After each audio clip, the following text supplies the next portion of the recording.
Hi guys, good morning. My name is Arun Jayal. I am a mutual fund distributor based in Rishikesh, and I founded this boutique mutual fund distribution company called Akshayam. And so today I want to discuss about the US-Iran conflict and what you should do as an investor.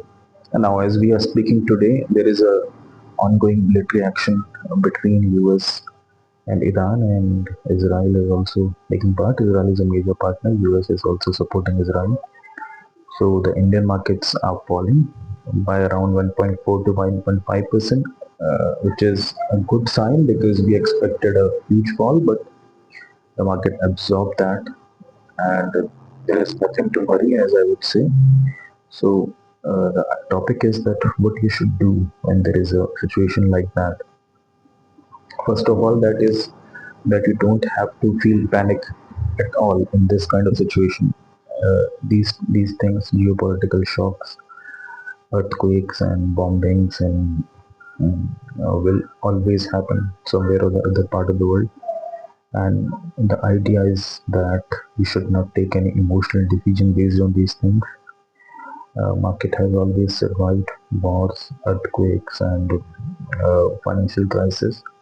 So market will survive this situation as well. And you should continue your sip. You should continue your sip because you're getting things at a cheaper rate now. As I always say, you can take advantage of rupee cost and rupee cost averaging. Lower NAV means more units. It will help. It will add to your bottom line.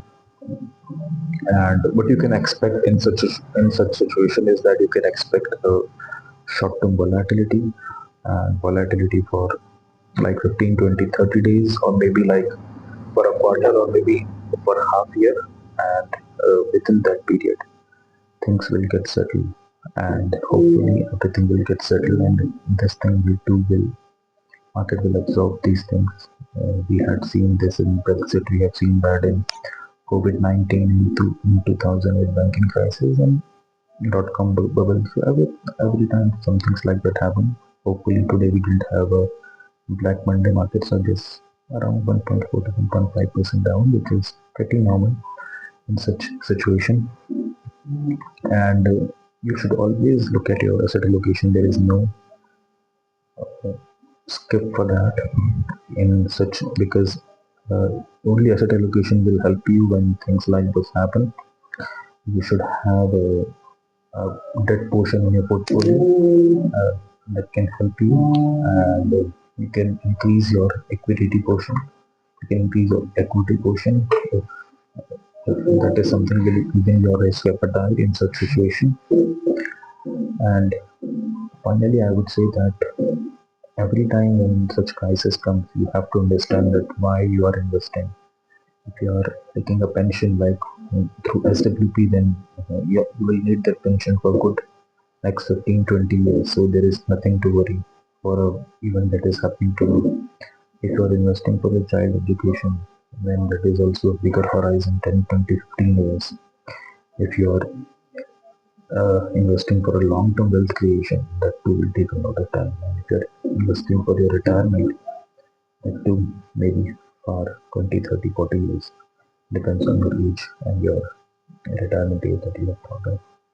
So when your goals are so much stressed out for like good 15, 20, 30 years, then something which happens today or maybe in a month or a week will not at all affect your mood or your mind. So you should never take any irrational or emotional decision. That is the first thing. And you need to stick to your asset allocation, your goals.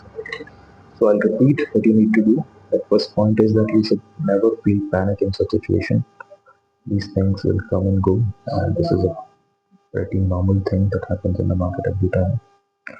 You should continue your investments. If you have lump sum, you should do investment. And third is that you should expect a short-term volatility, short-term shock that will happen in next few days. And the remedy is that you should always look for your asset allocation, have a proper asset allocation, and always keep in mind why you invested. Always have the why clear. And when your why is clear, your goal is clear, nothing can shake you. So I hope this will make your doubts clear. And if you have any queries or questions, do write to me. I'll try to answer them. I thank you for liking and watching my videos. Have a great day. Cheers. Bye. Thank you.